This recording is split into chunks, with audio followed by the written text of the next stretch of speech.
Hey guys, welcome to Clockwork Noodles for another breakdown of Kaiju number 8. Apologies for the delay. I do sound still a little bit rough, but I don't have the migraine that I had yesterday. So I'm gonna try and get the video done today. It was a great episode. I really have a lot to say. Hopefully you guys are doing okay. Make sure you guys are following the channel. Big announcement coming very soon when I can. In a few weeks' time, you are gonna have your overview for summer. That's going to be a fun episode because I'm looking at all the shows coming our way, and I think there's a few that I really like the look of, so I can't wait to go through those and go through it with you. Thank you to everybody who's been supporting the channel. Really appreciate it.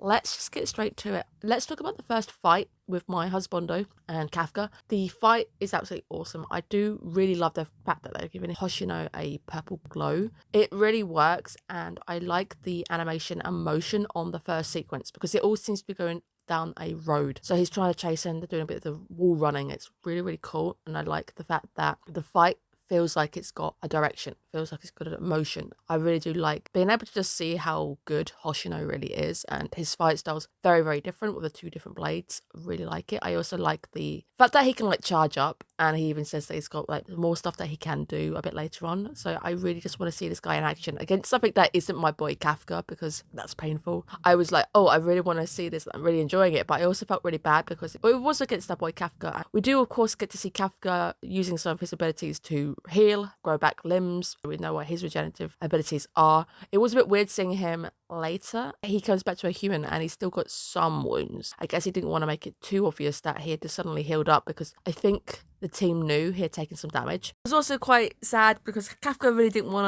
to hurt my husband though, but he really did try to hold back, which of course is something that would trigger Hoshino, because Hoshino can kind of sense that something is a little bit off. I was really relieved but also surprised that they ended it with him actually escaping. I didn't think he'd actually get the chance to escape. So right now, Hoshino doesn't know, but I do think he's maybe suspicious of Kafka, because I know that's the reason why he took him on in the first place.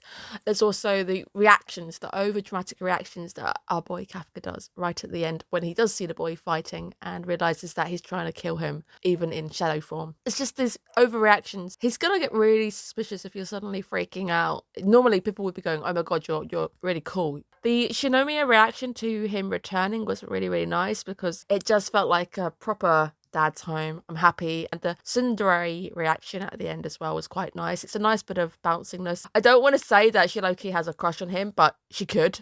But I don't know if that's the case. It might just be the fact that she really has taken a shine to him, being that kind of father figure to her.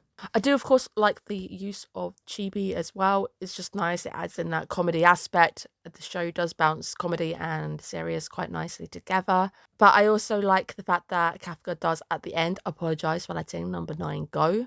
Now, the cute relationship between Hoshino and Mina, that's another one that I really do appreciate, because everybody in their own little groups has their own little banter, and actually seeing Hoshino and Mina reacting together is quite cool, because apparently it's rare to see I call him a smiling fox, because normally Hoshino is smiling and he always looks a bit like a fox, and the fact that it's very rare to see him upset and down is great, because you can see her taking a picture, saving it for later, because it just doesn't happen. It also tells us, the audience, a bit about their relationship and him as a person as well, so I like the little relationship going on there.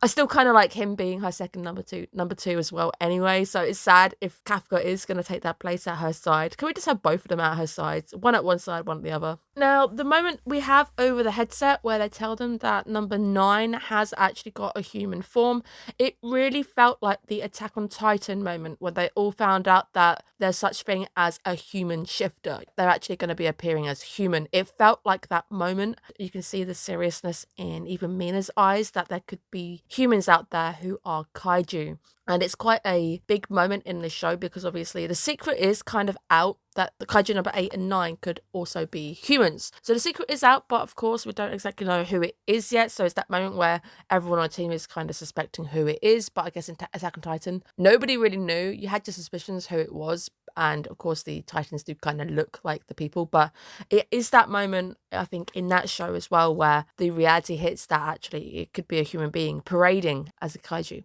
And of course, kaiju number 9 coming along, doing a body swap just to show us what it looks like. So he has got a new body, but it doesn't shift his kaiju form. It still looks the same. So the kaiju form stays the same. that is interesting. I did wonder if the body would change what his abilities or what he looked like, but I don't think it does. Now, the biggest win, I think, of the episode, I think his name is Furuhashi. Him becoming Kaiju number 8's biggest fan. I really like this because this is actually giving us a chance to establish Kaiju number 8, especially among the team, as somebody who's friendly, somebody who's really cool. I was wondering, especially during the party moment, if our boy Hoshino would hear, because he's basically telling everybody how cool Kaiju number 8 is, because guess what? He punched off Kaiju number 9's head. And I was like, is he going to react? Is he going to hear that? Is he going to actually go, oh, that's weird. He wasn't actually like attacking those guys. He was trying to defend them. So I did wonder if our boy would hear that and react, but he doesn't seem to. It is really cool to see that the team members recognized him as a friend, not somebody against them, and they recognized him as trying to protect them, which I think I really appreciate. I do hope at some point, if let's say our boy Kafka is discovered, that they will try to protect him. They're going to be like, no, please don't. He didn't do anything. He tried to defend us. A bit, I guess, in an Attack on Titan style, where Armin protects Eren from being shot by the Survey Corps. So it's just that kind of moment that came to my mind that could happen. That you're going to have him playing the role of Armin trying to protect Kafka, going, don't do it. He's good. Now, the chatter at the party is really, really cool. I'm really happy for our boy as well, being finally accepted onto the team. There's a lot going on during this sequence. Everyone's got their own character, and I like the fact that there's a lot of bounce going on. Of course, you've got a few moments where you've got the rich guy passing shoulders with the other guy, but the other guy's like, I'm keeping my nose out of it. I don't really care what's going on. So you can just see there's a lot of different backstories that we can maybe nudge into at some point, which is really exciting. And I like the bounce of having the Mina team there, having our boy there as well, having everybody just kind of there. Hoshino also just getting happy and everyone getting drunk and talking about the fight, but then actually getting into a fight as well. Thankfully, our boy Kafka not saying anything that he doesn't want to be saying when he's drunk as well, which is really good.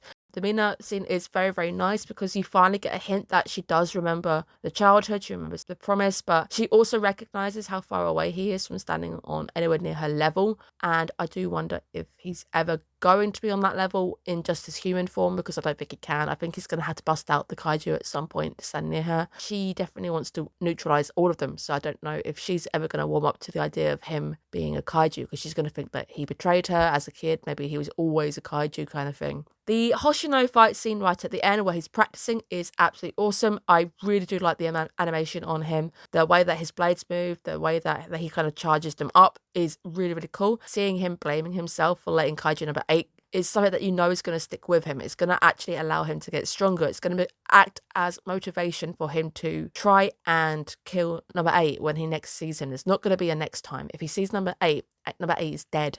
Worrying to our boy Kafka, but he does need to stop overreacting as well, because it's going to be very suspicious to Hoshino that he's freaking out watching him. But you can understand why Kafka's starting to freak out, because you know that next time there isn't going to be a holding back. He's going to have to go all out or he will probably die. Now, the one at the end, the new kaiju, which is red, looking absolutely terrifying, being able to command all the kaiju around him. Is he the Kaiju Zero, the main shifter? Maybe he's got a human form as well. Is he the original kaiju who set out these other guys to go and get bodies for some particular reason? Because he talks, but he doesn't talk in the same way, I feel. And we haven't actually seen him have a human form yet, but he does look more humanoid. The fact that he's controlling everybody else makes me wonder if he's linked to all of the others as well. But that is, of course, our biggest drop at the end. So very excited to see where that's going to go. Overall, a very good episode. Really can't wait to see where the plots are going to go, but it does seem now that we're fast-paced moving, which is quite cool. And I am wondering if the flying kaiju are going to present an issue when it comes to everybody. Naturally, somebody like Hoshino, who fights quite close up in person, he might have an issue fighting something that's flying quite ahead. So I guess that's why you're going to be putting Mina out, because she has more long-range weapons. It's nice to see everybody has their own abilities, everybody has their own things that they're really good at. Now, thank you guys so much for tuning in. I am still really, really ill, but I am doing my best to relax. I've got another day off to try and relax. I will hope that my Spice and Wolf video doesn't sound too terrible. To be fair, I could also sound not as bad as I think I do in my head, because I'll be editing this in a bit and I probably won't sound that bad. So you guys probably can't even hear that I sound a bit blocked up. But thank you so much for tuning in and bearing with the delay. I will hopefully not be ill next week, so I can continue with the normal release schedule. Of course, keep your eyes out for the overview for summer, and in about 3 weeks' time, you'll have your end of season. Can't wait to show you guys what I eventually feel of the season as a whole and what my favourite shows were, and of course give out some final awards. Thank you guys so much for supporting the channel. I will see you guys again soon. Have a great day, guys. Bye bye.